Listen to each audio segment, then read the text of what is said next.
the natural round physic, or philosophy, of the Chymical Cabalistical Vision.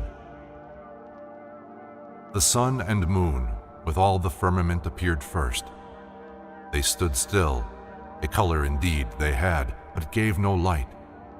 Beneath them also there appeared the globe of the earth, having a color, in whose center there was a little globe of most white and shining color like snow. While I beheld all these, there was made a most horrible thunder with a great noise and fiery flash, which much affrightened me.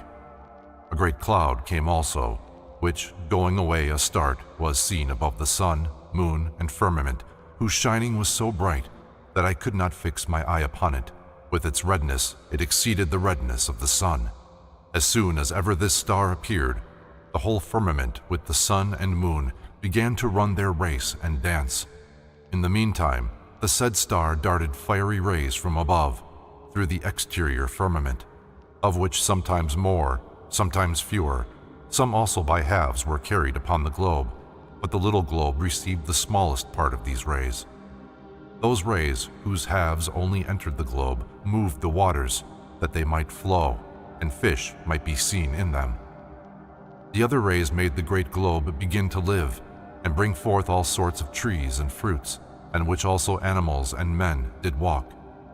But the part of the rays which entered into the small globe so moved it that it began to boil like water in a pot, and dispersed out of itself a white, clear, and pure vapor, in the form of a star, even unto the root of the trees and herbs.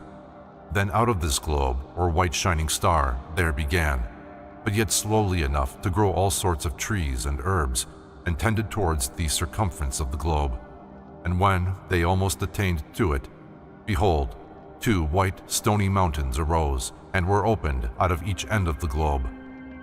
In the meantime, I saw the herbs and trees continually go forward in their growth, that the mountain at length bore flowers of all sorts and colors, which were again shut and changed into red, yellow, green, and white knots. The knots of the mountain on the right hand were small and transparent, but those on the left greater, but not transparent. In the meantime, the superior and greater star sent continually out more rays, by the benefit of which more herbs and trees always grew. At last, a voice was heard crying out this clearly and aloud: "Blessed be God, who created this star. This shall be called always the star of wisdom and the eternal light." While I was running all this over in my mind, and have hearkened to a chiding long enough, I seemed to stand on sharp thorns and stones, and while I contemplated this vision in a deep valley, I took notice of some noise behind me, such a one as one clothed in a silken garment used to make by the rustling of his clothes. When I therefore looked about me, behold, there appeared a certain gray-haired man, who had let his beard grow down as long as his girdle, arrayed in a long black garment, carrying in one hand a pair of compasses, and in the other a square or a rule, who passed silently by and hastened to the globe, whose tallness more and more increased, so that he by half the height of his body exceeded the globe higher than a house, and with his head reached even to the sun. This old man, having set his compasses on the center, measured the globe about, that it might be made equally round.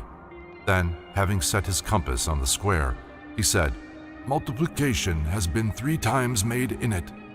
Afterwards, he again placed the compasses on the height of the globe, and took the measure of it even up to the firmament, and from the firmament up to the highest star, and crying out with a great fearful outcry, he broke forth in these words: "This is one of the 4 cut off by 3.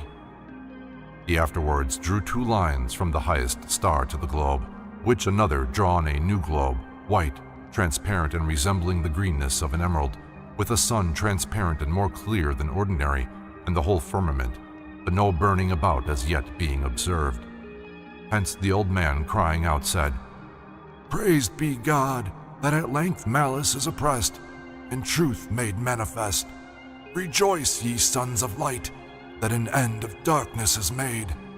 The sun shall set no more, but shine to you forever, nor shall it ever be obscured from you." Who having so said, disappeared. To this revelation, my principal, adding a conclusion, said, "You must take great care of this figure, because in it the signification of your work is contained.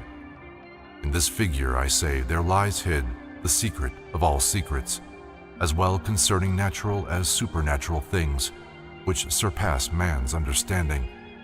Yet if you shall be honest and godly, and place your confidence in God, you shall get all these.